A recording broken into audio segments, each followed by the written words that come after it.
अगर एक इंसान फॉर्च्यूनर चलाए तो उसकी इमेज पॉलिटिशियन वाली, स्कॉर्पियो चलाए तो डॉन या गुंडे जैसी, थार चलाए तो शौकीन, ओमनी चलाए तो किडनैपर जैसी। लेकिन अगर एक इंसान 35 से 40 लाख की पिकअप चलाए तो उसकी इमेज समान होने वाली क्यों? जहां एक तरफ तो यूएस और कनाडा जैसे देशों में पिकअप्स की सेल काफी टॉप पर रहती है, लेकिन इंडिया में इन पिकअप्स के साथ नाइंसाफी क्यों? देखो, मोस्टली आर्टिकल्स, यूट्यूबर्स, बाकी लोग यही कहते हैं कि लोग क्या सोचेंगे करके इंडिया में पिकअप्स नहीं लिए जाते, लेकिन इसके अलावा काफी ऐसे फैक्टर्स हैं जिन्हें जानना जरूरी है ताकि आप अगली कार लेने से पहले ये सोच सको कि आपको एक फैमिली कार लेनी चाहिए या फिर पिकअप। हालांकि इंडिया में पिकअप ट्रक्स का कल्चर धीरे धीरे बढ़ रहा है और इंडिया में कौन सी ब्रांड किस टाइप की पिकअप आगे फ्यूचर में लॉन्च करेगी वो भी इस वीडियो में बताएंगे। Hello guys, my name is Vishu और मैं ऑटोमोबाइल इंडस्ट्री से जुड़े न्यूज, फैक्ट्स और लेटेस्ट अपडेट्स इस चैनल पर लाता रहता हूँ। खैर, आप सब्सक्राइब तो करोगे नहीं, बट एक लाइक जरूर कर देना। ये है फोर्ड रैप्टर, जो कि एक अमेरिकन पिकअप है और इंडिया में आप इसकी रोड प्रेजेंस देखिए, है ना कमाल की। और ये है हमारी इंडिया की पिकअप्स जिनका कोई रोड प्रेजेंस ही नहीं है। अब आप बोलोगे कि जिसका डिजाइन अच्छा है वही तो अच्छी दिखेगी सड़क पर, लेकिन अगर एक सेगमेंट पॉपुलर होगा तभी तो कार मेकर्स अच्छे अच्छे डिजाइन वाली कार्स लाएंगे, जैसे कि आप एसयूवीज और क्रॉसओवर्स को देख ही सकते हो। तो फिर ऐसा क्यों है कि यूएस और ऑस्ट्रेलिया जैसी कंट्रीज में पिकअप ट्रक का कल्चर ज्यादा है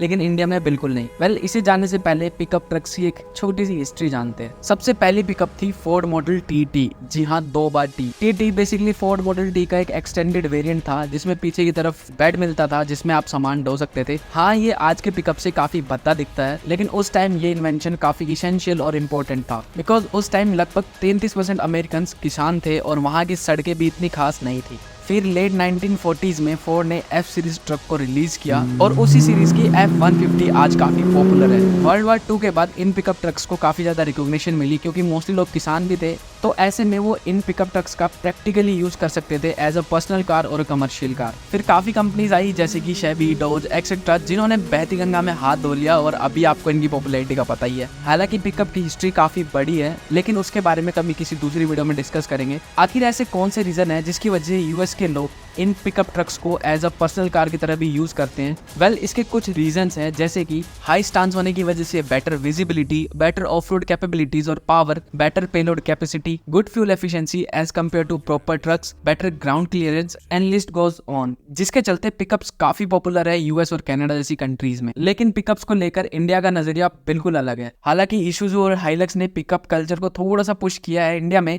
लेकिन आज भी मोस्टली लोगों के लिए पिकअप का मतलब ये व्हीकल है जिनका यूज सामान ढोने या फिर बाकी दूसरी कमर्शियल एक्टिविटीज में होता है। मैं अज्यूम करता हूँ कि आप एक कार एंथुसियास्ट हो और आपको पिकअप ट्रक्स काफी पसंद भी है, लेकिन स्टिल आप एक पिकअप ट्रक को अपना पहली कार या फिर फैमिली कार कंसीडर नहीं करेंगे। इसका रीजन भी मैं आपको आगे वीडियो में बताऊंगा, लेकिन अभी आप एक कमेंट करके जरूर बताओ कि क्या आप अपनी अगली कार या फिर फैमिली कार के रूप में एक पिकअप को लेना कंसीडर करोगे। अभी आते हैं ऐसे फैक्टर्स पर जिसकी वजह से पिकअप्स को लेकर काफी लोग जजमेंटल हो जाते हैं। ये है एक इनोवा और ये भी सेम इनोवा ही है।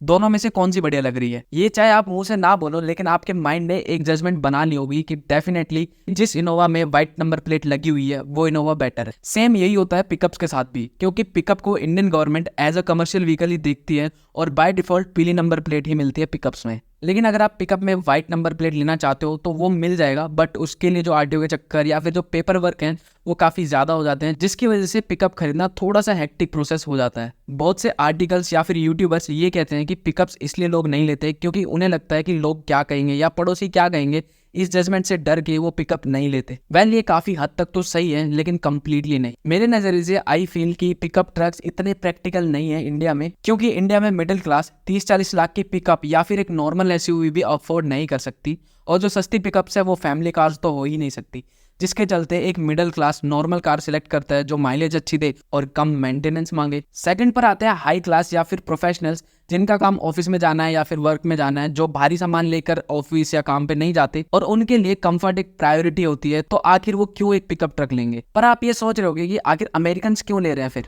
देखो, बाहर लोग कंस्ट्रक्शन में या फार्म या कारपेंटर लोग बाकी कामों में हाई इनकम होने की वजह से इतना कमा लेते हैं कि वो ऐसी महंगी पिकअप्स आसानी से ले सकते हैं, लेकिन इंडिया में सेम कामों में इतनी कमाई नहीं होती कि वो महंगी पिकअप्स खरीद सके। और इंडिया में जिन कामों में हाई इनकम होती है वो ओनर क्यों ही पर्सनल पिकअप लेगा, जबकि वो छोटे मोटे काम इन पिकअप्स के जरिए कम पैसे में करवा सकता है। तो फिर पिकअप लेगा कौन? वेल, पिकअप्स को पसंद करने वालों में हम जैसे न्यू जनरेशन या शौकीन लोग हैं जिन्हें Ford F-150, Toyota tundra, RAM जैसी पिकअप्स काफ़ी पसंद है, जो कि इंडिया में नहीं आती। बट आगे हो सकता है कि महिंद्रा, फोर्ड और मित्सुबिशी अपने ऐसे पिकअप्स को इंडिया में लॉन्च करे, जिसकी बात हम आगे करेंगे। पहले ये समझते हैं कि आखिर पिकअप्स इंडिया में मार्केट कैसे बनाए।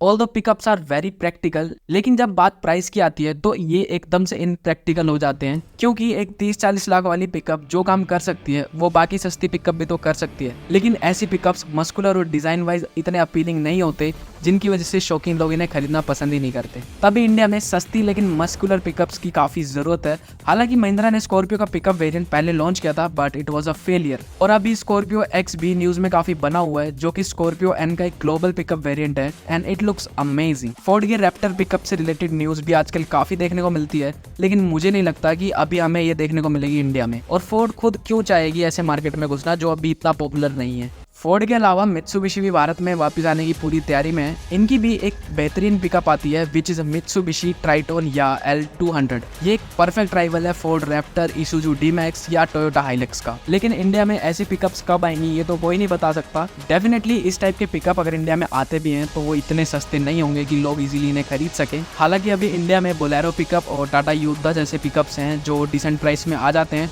और शायद ही कोई कार खरीदने वाला इंसान इन पिकअप्स की तरफ शिफ्ट हो। और सेकेंडली, इंडिया में कार मार्केट इतना ग्रो कर रहा है कि अभी इंडियन मार्केट में कार्स की काफ़ी सारी वैरायटीज, ऑप्शंस अवेलेबल है, जिसकी वजह से लोग कंसीडर ही नहीं करते पिकअप खरीदना। ओवरऑल पिकअप का ट्रेंड शायद इंडिया में इतना पॉपुलर हो पाए या फिर बिल्कुल ही नहीं होगा। हालांकि कुछ शौकीन लोग जिनके पास काफ़ी पैसा हो वो बाहर से मंगा सकते हैं, या फिर अगर लॉन्च भी होती है तो वो आराम से खरीद सकते हैं। बाकी एक नॉर्मल कार बायर तो शायद ही कभी कोई पिकअप खरीदे इंडिया में। बाकी आप क्या सोचते हैं इसके बारे में कमेंट करके ज़रूर बताएं, और ये बताना मत भूलना कि क्या तुम अपनी अगली कार पिकअप लेना पसंद करोगे। मिलते हैं अगली वीडियो में। जय श्री राम।